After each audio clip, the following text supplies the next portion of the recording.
if you're a restaurant owner and you're new to social media, or perhaps you are starting a restaurant and you want to start your social media page, there's a few things that you should definitely consider doing when you get started. One of the first things you need to do is really think about your strategy, think about the voice that you want to put across on your social media platforms. This is something that's often overlooked.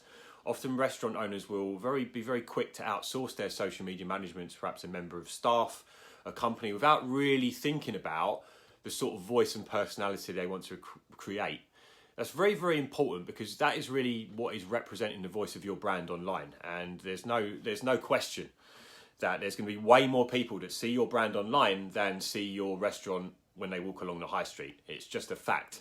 So it's really important to think about sort of how you want to put your voice across. It's even more important, in fact, if you're going to be looking to hire or outsource someone to run your social media, so that you can be very clear on the guidelines that you want them to work within. What you don't want is for people to start guessing what they should be posting for you if they're posting on your behalf or managing any kind of social media strategy. Very, very important, and very, very important for restaurants in particular. One of the other important things to consider as well is, if you haven't got time to post lots of content, or maybe you haven't got lots of content for your restaurant yet, it doesn't mean that you can't post anything. Be very vigilant in looking around for posts that you've been tagged in from your guests, from your current customers, and reshare their content. There's most likely lots of people out there that are already posting pictures of food, hopefully good ones, from your restaurant that you can share. And when you share someone else's post in your restaurant, obviously make sure you credit them. But that's going to really excite people. People love to have their photos shared. People get excited about the fact that the post that they put out there has been shared by the restaurant that they visited. Another really important thing as well is with offers.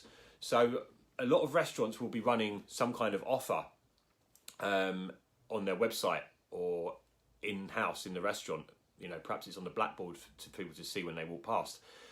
Often the same offers are then replicated on social media. It's a good idea to think about creating exclusive offers on social media. The reason that is because then you give people an exclusive experience on social media. By giving people an exclusive experience on social media, it means that you're then able to leverage more interest, because people have more of a reason to follow you.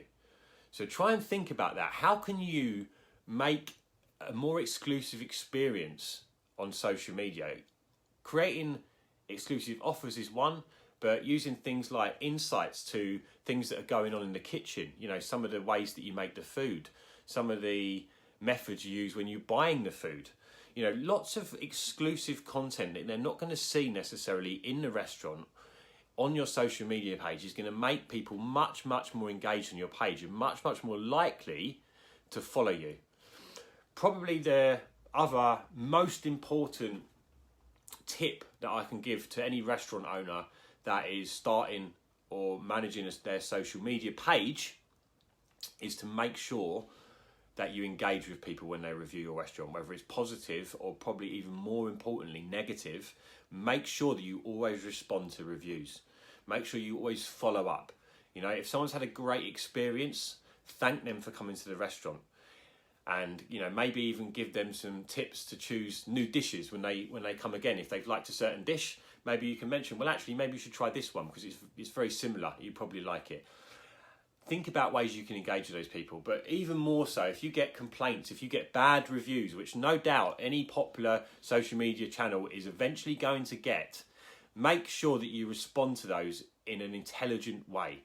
Okay, if someone's upset about the service they got, about the food they got, don't weigh in on them with a response.